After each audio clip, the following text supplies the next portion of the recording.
Right, we're back. Everybody happy? YouTube, we are back now. If you want to come back across, or you have came to Insta, the numbers are brilliant. Do you know we've got 257 on Facebook and 25? No, it was 257 on Facebook and Instagram at the same time there. Thank you so much. Epstein's Alive. The names for the pizza, have you seen them? No, but we did speak about. I think I'm getting censored here. Pizzagate about 3 years ago now. Ellen DeGeneres, the Cotswolds. I've just got to say it to you. If there was a known alleged paedophile or someone, hi YouTube, they're all back, thank God, that was in your area, you would want to know, wouldn't you? Not even if they've just been affiliated with them or they're associated in some way, you would want to know. Well, Cotswolds, you've got Ellen DeGeneres, so I'd be very, very careful. Just because she's famous and living a quiet life doesn't mean that your children are not safe. That's what I think.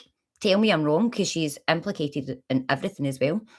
The videos went out about her the other day. I've told you about her, wasn't keen. That's why the sheep keep trying to leave her farm. They know spiritual animals that they are.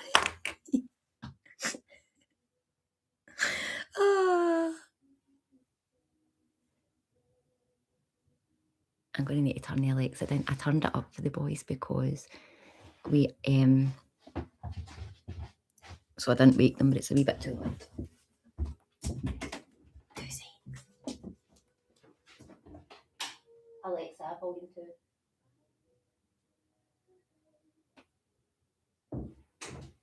That is so weird. Their song that's on in Alexa right now is 1,000 Years, Christina Perry. And I done my embryo transfer 4 years ago yesterday. And I used to listen to that song every night. I can hear you in New Zealand. Oh, Karen, this is brilliant. Can I ask you something about New Zealand, Karen? See the Valhalla.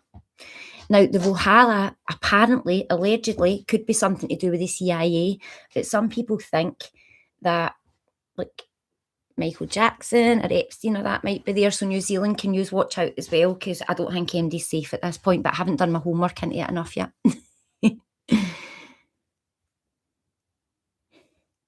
Wayfair, I need to look into that as well. I know what I'm going to tell you. I nearly ordered a dining table for them last week, and then I seen this other day, and I was like, oh. I didn't order it. It's fine. The mum door shut, all quiet and creeping. Always, always. Oprah Winfrey, 100%. You've got to remember, Kevin Hart left America just like but in the last 9 months, and that was another thing that I'd said at the time. He shut down his eating places. Who else left? Leonardo DiCaprio. They've all went to Italy and all that. Right, YouTube a week, fine over here. Cash Patel, FBI boss, said, see you in Valhalla. So Valhalla is something to do with the CIA. And like, we need more info. We need more info. But yes, I'm going to say it here. Psychically, I get they are sacrificing children. I also get Beyonce and Jay-Z are not top of the game, but they're up there. They're to be feared, put it that way. Oh, Daniel Sloan got took out his house in handcuffs today. We've covered that. Tam Kane, 100%. That's if that boy didn't have bad luck, he'd have no luck. We're not gloating over here. You rascal. Italy, the home of the pizza. Well, no, it makes me sad, Jennifer Aniston. I'm sorry, but she spoke a lot about the pizza, Matthew Perry, which would make sense. You can hear loud and clear. Thank you so much. I thought I seen an orb fly past you. Epstein victims advert happening through the Super Bowl. So this, see if you are looking into this is what you then need to do. Take the Super Bowl out of the Illuminati. And I don't mean take it out, but work out who's connected to that. So they obviously might not be connected to the Illuminati. Here's some UK ones for years ago that's not been touched on yet. Max Clifford. Definitely. Rolf Harris, we know. But Max Clifford, definitely in with all that as well. Everybody that gets involved in it has to sacrifice something, and they don't get to choose it. And it's everything people spoke about around the Illuminati whenever they thought they were going nuts, when actually they weren't. Right, have we got anything else to cover before we get Peshy on? Peshy, I'll give you your 5-minute warning.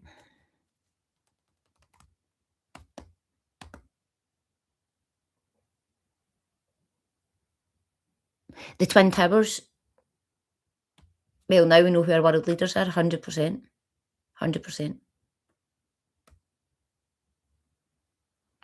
That was said to Charlie Kirksey in Valhalla.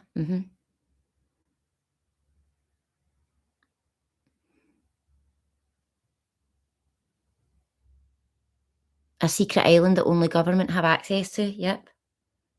What is it with all these bloody islands? We all need to get boats, 212. We need somebody to assign themselves to boats. Oh, just before I bring Peshy on, a wee update. Well, it's actually not an update in the James Noonan case, but for our live, it is an update.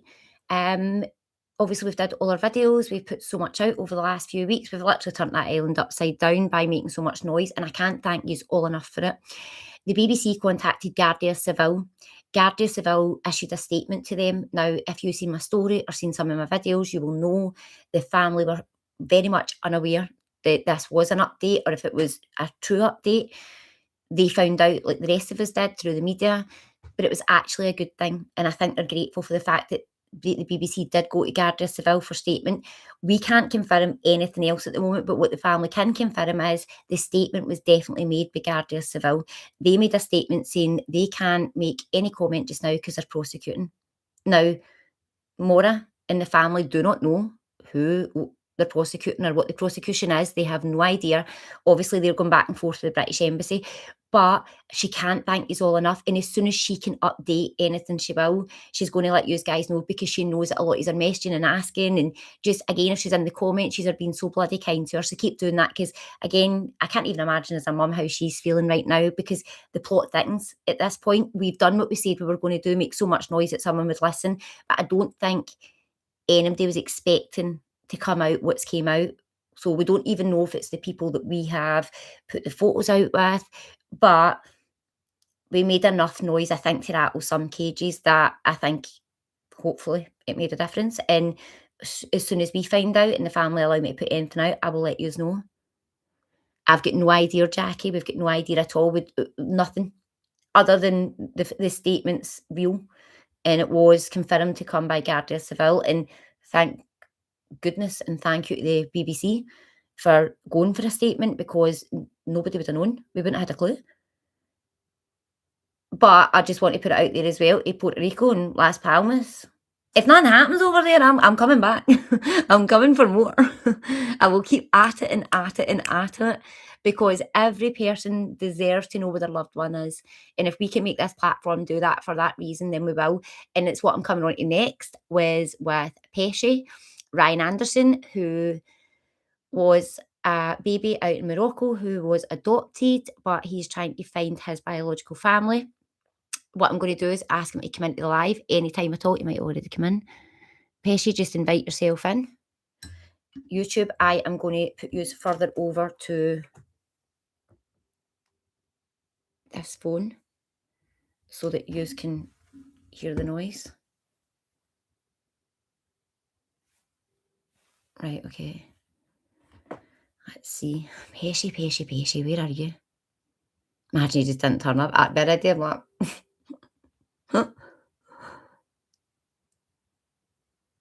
No, it's thanks to all yous. It's just my platform. It's thanks to all yous guys for liking, commenting, putting it in TikTok, putting it in Instagram, reposting when I put it over there. It's honestly down to all yous guys.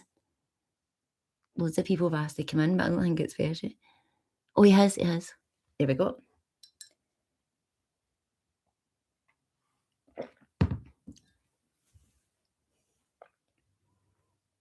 The amount of people you have helped by doing your lives and using your page. I bet if they just come together. Hello, how are you?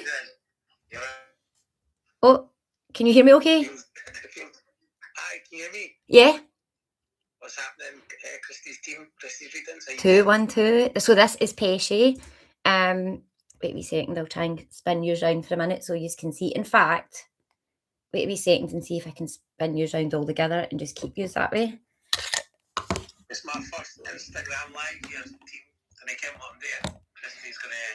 You're going to be absolutely fine. I'm a wee bit paranoid thinking that everyone's watching us now after you getting shut down on their channels. But oh, listen, they want to take me out before you. Don't worry about it. Well, I'll take a bullet for you. Sorry. Oh, they were so God love you. How's your weekend been?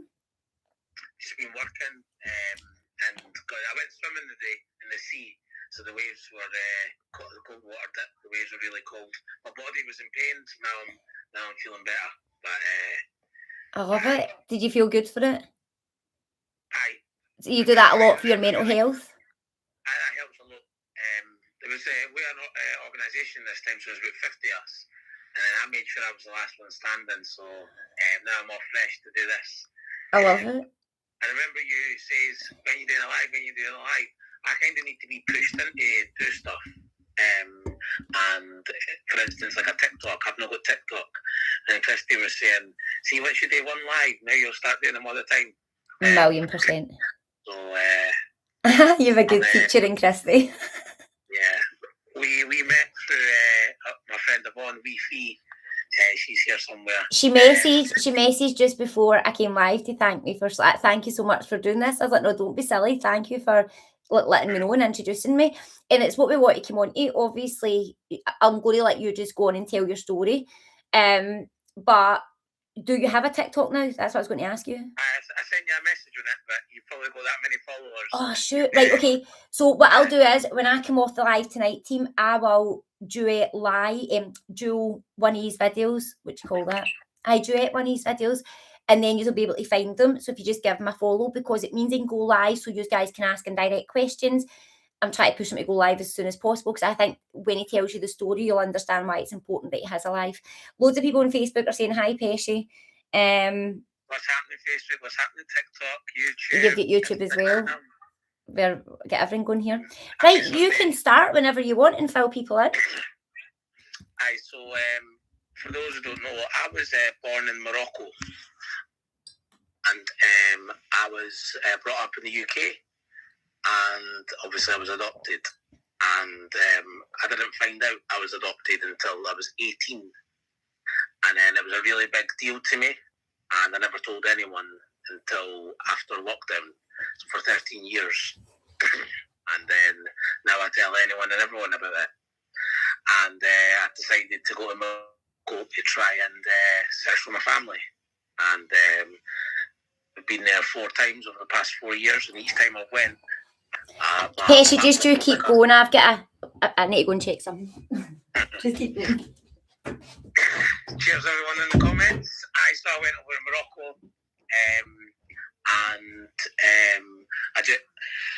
so back in when I was adopted, I was told that I was abandoned on the street, and unfortunately there was no information. In Morocco, there's about 30 babies a day being abandoned, so it's quite a lot. And I hated Morocco when I was young, and now I don't mind it. And I used to work in Ibiza, traveling the world, but I'd never go back to Morocco. And then it was when lockdown started, that's when I wanted to go back. And I made keeping my adoption a secret a big deal. I was, there she is. I was just talking, waffling a lot. I made my adoption a big deal, and now I'm happy to tell anyone and everyone. Yeah. And I do a lot of stuff for adopted people in Edinburgh, try and get people together. And yeah. And I'm sure you can get the links and stuff for anyone who maybe wants to know or might need your help as well to get to, if they are in the same situation or a similar situation. So just an idea. I'm just going to a country where I don't speak the language. I'm turning up to places where, hey, do you have any details about my family? People are giving me all these ideas like do DNA testing, go to the government, go to the hospital. Anything you can really think of, I've done it. And so I'm so used to all this negative or the door closed in my face. Some people say, I know who your mum is. So they're also dealing with the false claims. Mm-hmm. So that's happened. I did get a couple of leads. Well, I was just going to ask, what do you know about your birth family at the moment? Do you have anything that's firm, or is it just still a lot of speculation? Yeah, so the DNA sites, the most popular one's called Ancestry.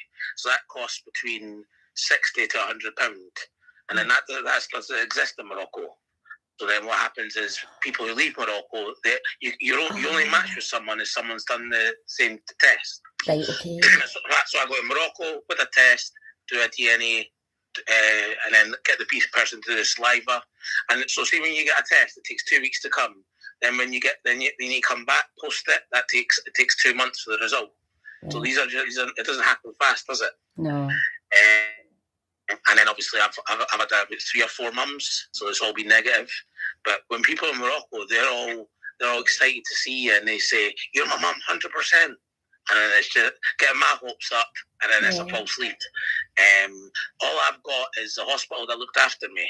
And what is the hospital? Could you say that out on live tonight? Mohammed 5 in Morocco, Mohammed 5. This hospital's now closed. We've got a new one. So back in the day, there was this nurse, and she would have known who my mum was, because she would have known all the babies, and she died. So part of me feels like, why did I not search 5 years before I started searching, and maybe I would have found answers. But see, when you find out you're adopted, sorry, Peshy, Facebook, if you take yourself over to Instagram, Christy's Readings, you'll be able to hear him better over there. We don't have the facility to dual live on Facebook. That's why you're seeing it through a screen. But you can go over to our Instagram, Christy's Readings. You'll see we're live just now. Sorry, Peshy, some people were asking where you were live on. Yeah.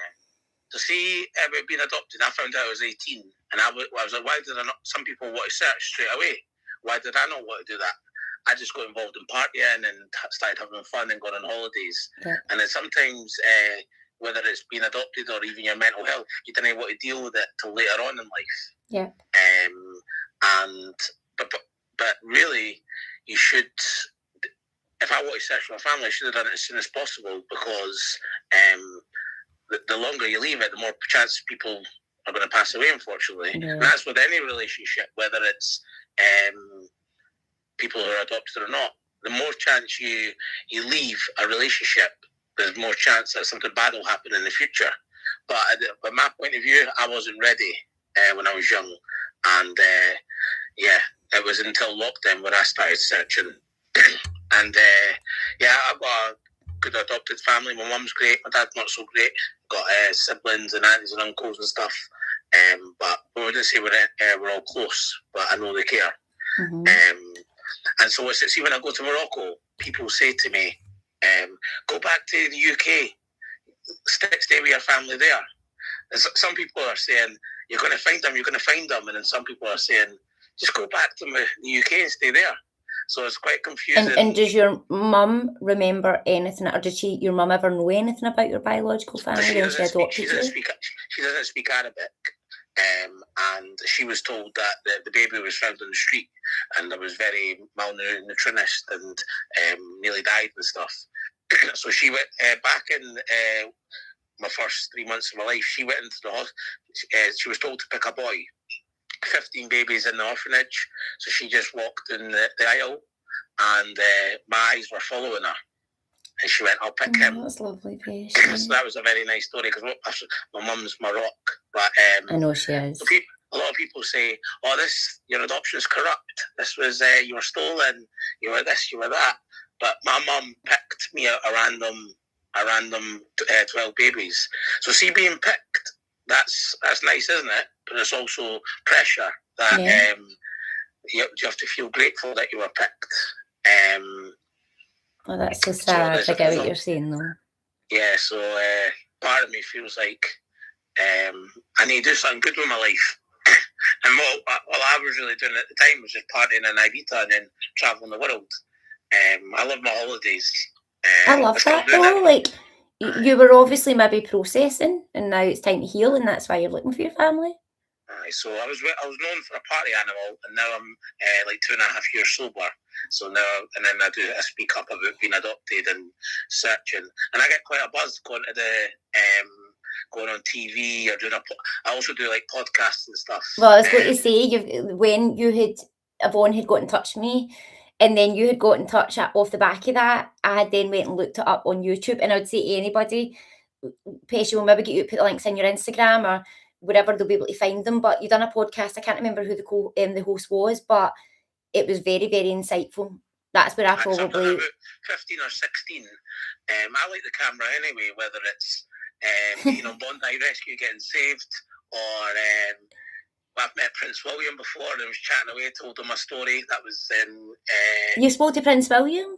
Yeah, he told him my story. And we'll be talking to you after this live. And the BBC, they might be getting in touch with me as well. Yeah. So that's one of the biggest things in the UK to get the BBC. Listen, 1,000,000%. I'm going to be asking for commission off of them shortly. So see in Morocco, why was I abandoned? They're quite Muslim religion. Yeah. So see if my mum was cheated, or she was young, or she was poor, they just this is frowned upon. Yeah. Like very bad if you're a single mum. So that they'd probably just give the baby up and start another life. This is a speculation. So that's why some people say, your mum's moved on, just leave her. And so, but people tell me all these stories, but they're all just speculation. Maybe I'm a prince over there. Maybe my mum's looking for me. Yeah. So we never know. But there's a scenario where my mum was poor, and if she had kept me or she had cheated, then she could have been jailed or killed or something. Mm-hmm. So this was really serious back then. Did you feel like you were at home when you were out in Morocco? I know I spoke to you when you were out there as well, but did it feel at home, or did you have a sense of belonging out there? Depends on my mindset, if I'm in a good mood or not. I would agree with you on that, because I remember one day you messaged saying, like, oh, having a great day, and then the next day you didn't feel so good about it, or it was the other way about. Mm-hmm. Well, I'm going over there for a week, and a lot's happening in the week. Mm-hmm. 1 minute I'm doing a FaceTime with the evening news. Next minute I'm in an office, and I'm just I can't speak Arabic, so that's the connection part to the culture. How can I be connected? Sorry for interrupting, but would you welcome somebody that does speak Arabic to try and help you going forward? Do you think that would help you better, like for emails and things like that? Well, that's what I've had before. I've had lots of going up to the last one, I had a guy said, I'll come with you, I'll help you for free. Fantastic. And then last minute he cancelled. That's right. And back in 2023, I nearly got kidnapped by a guy. He was smoking some drugs, and he said I could stay with him. He seemed sound to start with, and then he tried to pan me off to someone. He's like, my mate fancies you. Do you want to go and stay with him? This is like of at night, and I had to jump in the car and run away. So this is a drama I get myself in when I was in Morocco. Because I just walk up to people and go, "Hi, my name's Ryan. Here's my story," and then. And do you want? I hope you don't message. Do you want to explain to people why you refer to yourself as Ryan there? So you use the name Ryan Anderson, don't you? So I was born with no name. My adopted mum gave me my name, and I was told my other name was a random name, which I've just found out isn't. It might be my father's name. So this is a lead I've got. But so I've got an Arabic name, and I've got I changed my name at age 19. So I've got Ryan Anderson, British name, Rashid Marini, Rashid Abou Fadl Marini, Arabic name. So when I go to Morocco, I call myself Rashid. When I'm in UK, I call myself Ryan. Or like if I'm working or trying to be professional. And then when I'm out in the streets, I'm Peshy. So where does Peshy come from? Just a nickname. I'm not going to tell you. Okay. No comment. Okay. Now I'm going to have to ask again, guys. I'll find out and I'll put it in my story now. Yeah, this is so I've got different names, different identities. Going over Morocco, the first time it was a brilliant feeling. Went over with my brother, went to the hospital, met people. So see, these first 3 months, 6 months of my life, they've now become very important to me. But why were they not important to me before? Maybe you're older and more mature. Just timing. So I'm now desperate to find out what happened to me. But at the same time, I wanted to suck up my life and consume me. But I do like talking about it. Yeah. But I'm also like, how can I? So you also need to live life and also want to find my family. So there's parts like what do we do in life? We work, we have fun, catch up with friends, family, or so I still need to do that stuff instead of, because if you do the adoption stuff too much, it can send you crazy. Well, for me anyway. I can imagine, and a lot more questions than answers at the moment as well, isn't there? Mm-hmm. And it was very nice. When I was over at that time in Morocco, you were one of the selected few who were messaging me a lot, keeping my spirits up, which was nice because I just literally, actually, do you want to tell the story? Because I might need to check and ruin a minute. But Peshy's friend Yvonne got in touch with us and said, could you have a look at Peshy's case? Peshy had been in touch. After the things had settled down a few days, I'd got in touch with Peshy and was like, right, okay, I'll have a wee nosy and everything else. So I put a post out, and then one of my childhood friends put under the comment, oh, he's a gentleman. And I actually messaged Steph like that, do I know this guy? And I don't realise. He's like, no, I met him. You can tell them how you met Steph. I'm just going to check him, Peshy. I'll just let you do the talking. We had a mutual friend, me and Christy, that was a pal Steph. We met at Oasis. I went up, I go to all these events with Nate, don't know how I'm going to get in, but I get in, and I met one of Christy's pals. He gave me a ticket for 300 quid, and I ended up having him on my shoulders at Oasis. And it was just like a small world how her pal knew me. And obviously, if any's been to Oasis, it was a brilliant night. But so I'll just go and say there she is. Sorry. I was just telling you about how you met Steph. So obviously, he was saying lovely stuff about me, and when I first spoke to Christy, she was positive energy. He gave me a wee reading as well. Yeah, just to fit you. I felt bad for you out in Morocco because obviously I was just getting to know your story, and like you'd sent a voice note and you seemed really upbeat, and then you sent another voice note I think a day later, and I'm like, we sound really down, and I was starting to think, God, to be out in a country like that and you're already lacking a sense of belonging because you're going there to try and find your sense of belonging, so it must be even more lonely, but especially with a language barrier. And the guy go for it. Just jumped in. The guy who was doing my translation, he had an idea. So see, when I first told you a guy was supposed to help me, he cancelled on me because of work. Yeah.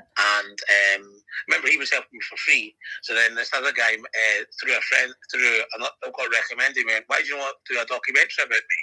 Yeah. And Mehdi is in just now. She said, God bless. He's like, Ryan, be an actor. Tell your story like an actor. And he's just done my film last week, which was great. And so I'm obviously trying to be an actor while I'm trying to search for my family, while I'm trying to run my business. Yeah. And I'm trying, so see, if I'm in the newspaper, if I'm in each newspaper, if someone's commenting on my photo, I want to try and reply to everyone and tell you how grateful I am. And then when the comments are flooding in too much, you've not got the time or energy to do that. But that's why you should get a TikTok and do a video, and then everything can go over. Everyone's commented here is watching. It's very nice that you're taking the time. First time doing something like this. But are you nervous or do you feel okay? Wee bit nervous. Sometimes I start, I get tongue tied, and I don't know if it's like ADHD when I'm just jumping and just you know when you lose your train of thought. I'm just trying to get the message across.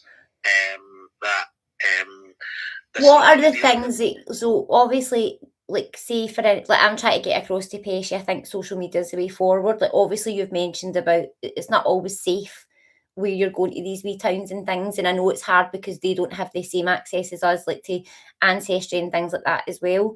But having somebody who can maybe translate Arabic emails and things for you or help you, like that's what I think we should be asking out for tonight as well. If anybody can get in touch with myself or Peshy, send us a message, because I think things like that could help you like start getting the writing out there, getting letters sent, because it's things like that that stick as well. Because in the same token, like you said, you want a balance in your life, don't you? You don't want to be, it's going to keep consuming you as well. So what I need two translators who are fluent in Scottish and fluent in Arabic. So one of them who can do the talking for me, and one of them can translate in real time. Because sometimes my translators or people who've helped me, and some of them have done it for free, they're having a conversation and then they're telling me what's going on a few minutes later. And I'm like, oh, you should have asked this. So you need someone that you can rely on if you're out there, that you can pick up the phone, you know, they're in the UK and they're going to listen to that conversation and relay it back to you rather than... I did have that, but ideally, if money wasn't an object, you'd have to some person doing the talking for me and some person in my ear telling me word for word what's going on, and then I can speak. So I'm just sat there letting people talk for me when I don't know what's going on. So And, just in advance, I'm asking people to help without paying for it, because people can do it out of their good nature if they can, especially in translation, but also the James Noonan case yourself. I've warned you about scammers. I said it to you as well. Like, I've been trying to get scammed a few I times. know that's what I mean. So no, like, I trust enough my pages to know somebody can help. They'll offer their help, and like, it's not about money.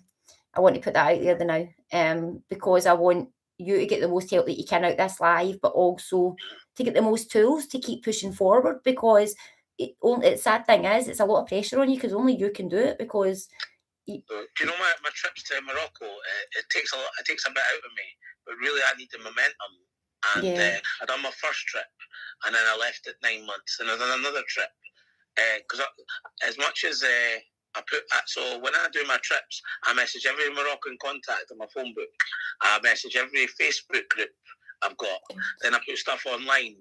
And then, look, thankfully, the Evening News got in touch, Edinburgh Live, the Daily Record this time, and other platforms in Morocco. And when I go to Morocco, none of them know I'm coming. I just turn up and go, hiya, I'm here. Can you take my story? And then they just say a load of things in Arabic that I don't have a clue what's going on. So having a translator would help. I did buy the translation headphones, but they arrived a bit too late. And see, when I book my Morocco trips, I'm Mr. Spontaneous. I book them the week before. I don't plan. These things need planned. So I'm doing Morocco for 1 week. I've just clicked something, Peshy. You can do, I'm so sorry for interrupting you, but you can do an Instagram video and edits and change it to Arabic. So you can say what you want to say and then change it to Arabic so it goes to the right place. So the other problem I've got is I'm a dinosaur with all this technology. We'll sort it though. No, but somebody's just wrote it in the comments and it's just made me click. Like, we can sort that. Yeah. So when I do Facebook posts, I've never done a live. Do a post about social media. Sometimes I've got 100 likes. Sometimes I've got 10. Yeah. I don't know. Don't focus on that though. Don't worry about that. I'm going to following on socials, but I've never been paid for it. I don't know how it works. So it's obviously the dinosaur aspect. I'm like, I'm doing all this social media thing wrong. And then obviously doing the lives. I'm as much as you think that I'm this outgoing person, I'm still Mr. Shy jumping on. This is my first live at age 35. I'm 36 in a few weeks. Doing my first live. And that's not bad. Look, 212 will get behind you. Can I say, I told him that in a FaceTime the day I went. The 212 are like religious. They are fearless. Like, if they, and that's why I'm saying about, don't think that you need to be paying people. Like, I trust enough of my followers on my page that the right people would come forward and help because they want to be part of your journey and help you, not because, like, when you start handing money over, that's not an act of kindness. That's not good. Well, you want people that genuinely are passionate enough to help you because they're the people that will stick by you. Yeah, so that's what I need for the people in Morocco, the people in Scotland or the UK, just to share the story, and then that then has a ripple effect, and then maybe that. So if you know anyone Moroccan, share it to them. If you don't share, if you don't know anyone Moroccan, that share could then have a knock-on effect to someone else. And then. So what are the details? What are the details of your birthday? How you were found? Do you know any of that? Yeah, so I was told. My mum was told I was supposedly found on the street, but I think recently I believe that someone told me that my mum was 17. She gave birth in the hospital, and because she was young, she didn't want to give her name, but she gave the father's name, and his father's name was Abdul Fadl, and that's my middle name. My mum was told that name was random, and this guy told me that the second last day I was there. So I'm getting all this. And when I was over there, I was also over the football because it was a Morocco football tournament, and that was wild. So I was there for family searching and to have fun about the football because I've got the fear of missing out. I didn't want to miss it, but I was also getting homesick as well. So I was like, should I? And my business was getting crazy. So I was like, should I stay and try and find my family, or should I just go home, reset, and come back in April? And maybe if I stayed longer, I would have found my family. But see, my energy levels, I was struggling. Yeah, I spoke to you at that point. I think you'd done the right thing by coming home. I think that you would have possibly been bouncing to one person to the next without fearing leads whether you maybe had to come home and regroup for a bit and see what was the best foot forward was. Yeah, I'm very impatient. I want to find all these answers now. And so all the people who are really encouraging regarding help were coming out in the woodwork on a couple of last days. I'm like, why could this not happen at the start? But at least it set me up for April. But my worry is my fate is in their hands. If they're not available in April, then I'm back to square one again. So each time I come to visit, I've got different people helping me because people are busy. I can't expect people just to. Have you sent emails to the correct authorities out there in Arabic, or is that something you could maybe do that could maybe help your trip for April? I sent emails to the MSPs back here, the MPs here. I've sent it to the consulate here and over there. I've sent it to. So I've been to the courts because I found out that there was 6 mums who gave birth on my birthday, and then they asked the names and they says no. So they're protecting the mums. So now we're going to go to court again. So what people in Morocco is, Ryan, don't go away. I'm making this hospital look bad and the country look bad.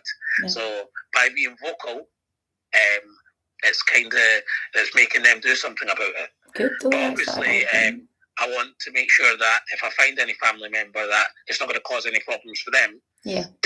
But it's still unfair that I'm looking for family, but it's my birth parents that everyone's checking if they're okay first, if to allow them to meet me or not. Yeah. Why am I bottom of the list? Why am I not top of the list? I hear you. That can work with adopted people. So see, people are adopted. They sometimes need permission from the adopted parents if they want to search, which I don't think that's right. Yeah. And some adopted people want to search, some don't. Some people have had good adoptions, some people have not had so good adoptions. And some people have good adoption families and good birth families, which is great. And some people have none. And obviously, some people can relate. If you've got you weren't adopted, you might have a good family, you might not. Yeah, 100%. So it's someone's asking, Ryan, does it cost you to go to court? I have to pay a little bit for a lawyer, but no, it doesn't. No. But it's just sitting. I'm late. I don't like sitting waiting around in a court. I want someone just to do it for me. But no, it doesn't cost over there. But see, when I'm doing all these things, I'm going to the hospital, waiting 2 hours. Then I'm going to a registry office, waiting an hour. Then I'm going to the courts, waiting 2-3 hours. I'm sitting on my own, on my phone, just waiting. Overthinking. No, just bored. Mm-hmm. I wish they could just give me special assistance, since because when I go to Morocco, 4-hour flight, then I need to get a 3-hour train, then I need to get another 2-hour train, then all these meetings. Can you imagine how draining this is? And then it's and then dealing with being on the newspaper, dealing with the support from back home, communicating. Then adding that running a business, it's hard I can imagine. It must be horrible and overwhelming. So I also got a second cousin, because I'm aiming for a cousin for a family member. Yeah. I got a second cousin match, and they're from Canada, and then everything was great when we were chatting to them, because a match can pop up at any moment in my life if they've got the money to do it, and then if they do, then I found my family. But so I spoke to this match, and we've done the family tree, and one of the professionals said to us, Ryan, this person needs to get their brother to do a test. And then he says, I don't want to do that. I offered to pay for it. So now I've got this person in Canada not willing to ask her brother to help, because this test was done in secret. So is it her brother? Yeah. Right. So that's strange, isn't it? Yeah, so I don't really know how the DNA works. We've done you have to draw a family tree, send it to a professional, and they'll tell you what to do next. Have you tried DNA Journey? I've tried all the top 6 ones. So there's one called 23andMe and Ancestry, MyHeritage. I've tried 6 DNA sites, and Yeah, that's what I'm at so far. See the 2024, I went on the TV show. It blew up in Morocco, and then this guy came on and says, "I'm his uncle," and got me all excited. He actually looked like me as well, but he went on the TV show and said, "I'm his uncle," and he gave his number to all his family. They're all messaging me, and then he sent the DNA over, contaminated. So within a space of 9 months, I spent £350 on tests, and it was negative. But everyone's congratulating me, saying you found your uncle because he went on the TV show, and then it was false. Awesome. So I'm back to square one. Which doesn't help with that type of information being out there, because people might think, "Oh, that's ages ago because he found his uncle." Like, so it's not good. Yeah, so it's that last trip really was very overwhelming how much coverage I got. So it's nice. It's still a bit anxiety saying shit. Everyone's talking about me. Everyone's like, but there's also it was a very nice feeling. I've also had some like, don't come back, some negatives, because that's why we don't put ourselves out there, because we're always scared of the negatives, aren't we? Yeah, 100%, 100%. Yeah, someone just said long lost families. I went to apply for them, and they said, "Sorry, Ryan, your search is too hard." So I was getting all excited because I went through the first level, and this next level just said, "Sorry, Ryan, we can't help you." So are they not a program, the Foundlings, or was that part of the long lost family? I think that was part of it. Yeah, I know they didn't. But I would, maybe with a bit more information, they might help now. I've reapplied. Fingers crossed. But yeah, there's people think that. Can we tag long lost families on Instagram if you can, guys, or YouTube? Yes, people think these organisations will help, but it's not as easy as people they think. really want the happily ever after stories. And there's also a scenario for me that I might never find my family, but then that's going to be the story of my life. This is the consequences of if you do adopt, and if you do want to search. It's really important to have as much information as possible. You're entitled to know your sense of belonging, where you've came from as well. Yeah. Well, so this is a part of like the identity part. Like I learned a little bit of Arabic when I was young, but I started to not like the culture. I grew up in Edinburgh, and I just wanted to be Scottish. People asked where I was from. I would lie and say I was born in Scotland. When I was actually born in Morocco. I used to hide my ID when it said Morocco because I was that ashamed of it. So but now I'm quite proud of it. Sometimes I had the jumper on saying proudly Scottish, proudly Moroccan. So that got a bit of Do you feel grown up that before you found out you already knew? Well, no, so I've never been a grown up. I'm still like mentally 18 or 21. Even though I'm a bit older now, I don't think. But I've always just lived life to the full. Tried to live life to the full, partying or holidays or chasing dopamine. Yeah, Whether it's this morning jumping in the sea. I cope with life by trying to be fun because when I hit my 30s or you hit any point in life, usually it's when we get older we start to think about life. So from what we've got, what we've not got. Yeah. And obviously I've not never had a partner, never don't start my own family there. So you've never had a relationship or anything, haven't you? No. So when I was adopted, I never wanted anyone to get close to me. Mm-hmm. So that was a real obstacle there.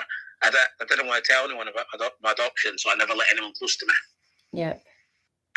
But and do you want? Do you say you have a family? Do you see that changing now because you want a family and things yourself? Well, it would be nice, but you worry that time's running out. But everyone always says, just relax. And you're just at an age where you do worry, but it doesn't mean it's not going to happen for you. It's just because you're aware of your age, I think, when you get to mid-30s. And I'm so busy as well. I'm always on holidays or working or doing something. You don't know if you ever got time for it, but loads of my friends have got kids. I think you make time for the right person. And that's maybe the way to look at it. It's probably easier than what you think when that happens for you. you'll even find if I your don't have kids happiness. either. I don't have a partner. I've got all my friends have got kids and stuff, and I'm a good uncle to all them. I try my best. I'm always having a laugh and. We can pimp you out in this live if you want. Does anybody want to take Peshy out in a day? I've never been taken on a date. I usually take girls out on dates, but it's also a bit strange doing it sober as well. The 212 are full of alpha females, so you better hold on tight, babe. I'm kidding on. Pimp me. My mummy heart hurts for you. Oh, I just try and create a positive, try and be an inspiration, and try and help people, and even just I feel like, what can I do in my life that's going to be something special? So maybe just be open about my life story, and quite a lot of people have taken an interest in it. A comment from Facebook. I hope you get answers. I have an adopted daughter, but she knows everything about the adoption process. Mm-hmm. Yeah, so it's just whether you're adopted or not adopted, it's all about the quality of love. And obviously, some people suffer from mental health, and if they do, it's what support they got out there. Yeah. And unfortunately, for adopted people, the support until you're 18, and then when you're adult, you're left to it. Yeah. But sometimes it's when you're adult, that's when the mental health kicks in. Mm-hmm. Because that's when you start understanding the situations. When I was 18, I was strong and I was able to ignore it, and I was enjoying going to the pubs. Yeah. But then as time goes by with alcohol and drugs, it affected me more and more. Yeah. What made you change and come off the alcohol and like detox and things? I seen someone else do it. So, and obviously, since I've stopped doing it, it's made other people do it as well. I love that. I miss it as well. I miss the parties. And my life's still not changed. I still go to the pubs. I still go to the clubs. I was in Benidorm, Ibiza. People taking drugs in front of me. Yeah. I'm helping carry them home. And I don't judge them. I miss it. But I choose setting a good example over missing it. Have you read that comment? I'm so sorry for interrupting you, but Francis McEwen. We'll all be your mammy's son and your big family here now with Christy's readings. The 212. I told you they were all lovely. Oh, the 212. The 212. Right, so regarding my journey with being sober, is I seen someone else do it, so I copied them. And I done it in the most hardest part when lockdown started. Everyone was drinking in lockdown. Oh wow! Is that when you did it? And then, so then I went sober to tell my story. I've got a 15-minute YouTube video, and that went viral, and that was an amazing feeling. And then from that's when podcast started. And then I went back to drinking.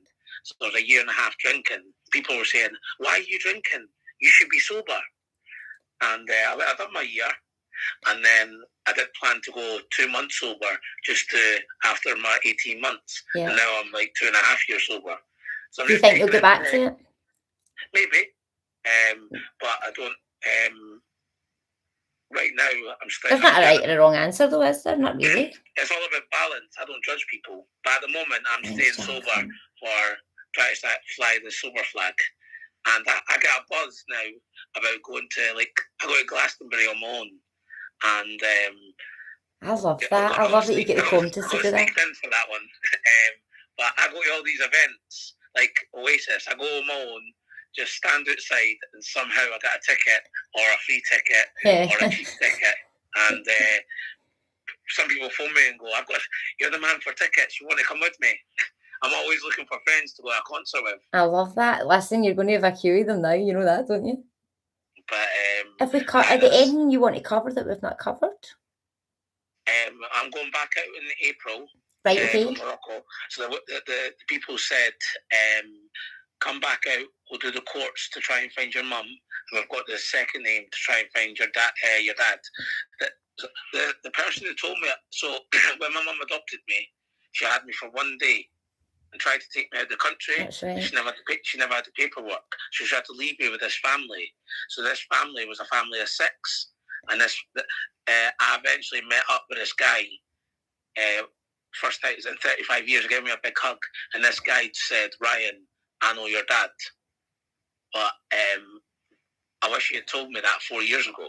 Mm-hmm. And then he's quite popular in the town. He lives in France, so he's back in April. So I'm going to meet him, and we're just going to tap doors. I went to go find my dad, if it is my dad, by the way. Yeah. And they'd moved house. That's right. That's when I spoke to you. They never paid their rent, so they got kicked out. There's two brothers. He told me about all their family. And remember, we're just going up to this guy and going, "Did you sleep with someone 35 years ago? And I think you've got a son now."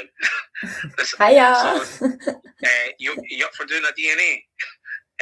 First, I need to find if he's alive. Then I need to get my DNA. So I've got the two routes. One of the women in the other route, she said, don't talk about it on social media. Yeah. But I like to talk about my story. I think you're doing the right thing. You know why? Because I kept my story a secret for 13 years. So now I need to. It's like a trauma response. How does your adoptive family feel about you doing this? It's been in the questions. They're worried for me because I always get kidnapped and there's always a drama. And also, see, I came back from Morocco, right back at the 12-hour shifts the next day. That's right. And then it wasn't until 2 weeks later where I was like, shit, I felt like I failed. And then I was on a downer. Now I'm back positive again, but I should be on cloud 9 that the papers took an interest in me. But really, it's a lot to process, and again, it's one of the ones, be careful what you wish for, because you never think when you're wishing for it how you're going to feel about it, so you've got to be kind to yourself as well. But yeah, it feels a bit weird that I'm just making my story public. But, I love it. It's just being vulnerable and just trying to. Would you come back on Alive after you've been in April and fill us all in again? Yes, definitely. If you'll have me. 100%. Would you? So you're going to send me your TikTok? Yeah. And what to do is I will go and duet it so that my followers can then come start and following you. I would personally think you should go live on TikTok at some point and get to know your community. I really didn't want to get a TikTok, and obviously. Well, listen, there's a space in the market. You'll not know who Teemu Diddy is. You really bullied me into it. I really did, because I think it'd be a good tool for Morocco. You guys know what TikTok's like. I thought it was for kids. He needs looked after over on TikTok, so I'm shouting and use 212s over on TikTok to look after Peshy. Maybe I should do more social media stuff. We are definitely talking to lives, but this I don't. So as much as I go on all these newspapers and do any filming of that, I've never done a live before. I'm still quite shy, so it's just. You've done very, very well. I hope you don't mind me saying that you've done brilliant. Comfort zone. But I've seen all the love from everyone in the comments. Thank you so much. Christy's amazing for all her lives. Oh, thank you. You can give my follow on Instagram. I don't know where the follow button is for Peshy, but remember and give my follow on here as well. My Instagram's Peshy37. My Facebook's Ryan Anderson. Ryan, will you put a comment on our Facebook live so then people can go and find you from your Facebook when you come off? Because it will post once I've done it. Yes, boss. They're saying you're a natural. Thank you. Well, you said I need to watch it back and I need to write notes, you said. I did, because I said to him, you need to watch, I watch my live backs, but I said to him, it's more because I'm very loose-tongued that I need to make sure I've not offended anybody or said anything I shouldn't have said. So I'm chasing this happily ever after story. So imagine if by the power of one story, I find my family. This is going to be some book or some story if I am successful, regardless of all these 100%. Nothing happens for nothing. Nothing ever happens for nothing. The law of attraction kind of stuff. Ask, believe, listen, ask, believe, receive, and the 212 are nuts about the law of attraction. So. And I need to go to work after this. I'm driving to Falkirk and back. Oh yes, he's a white van man now. You're all looking for white vans at the best of time. People. Blue van. Oh, it's a blue van. Okay, it's a van. Man with a van. My company's called P-Mobile. What is it called? P-Mobile. P-Mobile. That's hilarious. That's actually hilarious. I'm very unprofessional, but I do my best with what I can do. And what are you going to transport stuff to Falkirk? Is that what you do? Nice. One of my friends needs a collection. She's like, "Can you do it ASAP?" I'm like, "Can't I? I've got to do it live." This has been planned for weeks. I know. No, that's good. It's nice to see everyone wishing me well. Everyone showing me love. It's really appreciated. Thank you for being brave enough to come on and tell your story. Thanks for having me. You're very welcome. It's hard to cover it all in about an hour. You can be here for ages, but this is a good thing about you having TikTok, and you can go live on your own Instagram. I really think you should more often. Somebody said you're so natural and handsome. I think they're flirting with you. They put a wee fire emoji. I've got grey hairs. Look, he's getting all embarrassed. I don't take compliments well either. Thank you very much, and everyone else is lovely. You're very welcome. Thank you again for coming on. I will drop you a wee text once we're done. I hope you enjoy the rest of your work away through to Falkirk. Is it raining as well? It's not that great weather. Well, I'll drive safe. Do TikTok. I'll lead you all his TikTok tonight so you can give him a follow, and then I'll keep messaging him. He goes live so we can go in, and we'll maybe dual live on TikTok. Live, completed it. I'll do live you on TikTok if you want. We'll just go and have a bit of banter to get your followers going, and so people know what you're about. Maybe. But you look nervous already. Yeah. You've just done Instagram, Facebook, and YouTube. Say that again. I'm just going to start saying yes to things. Yes.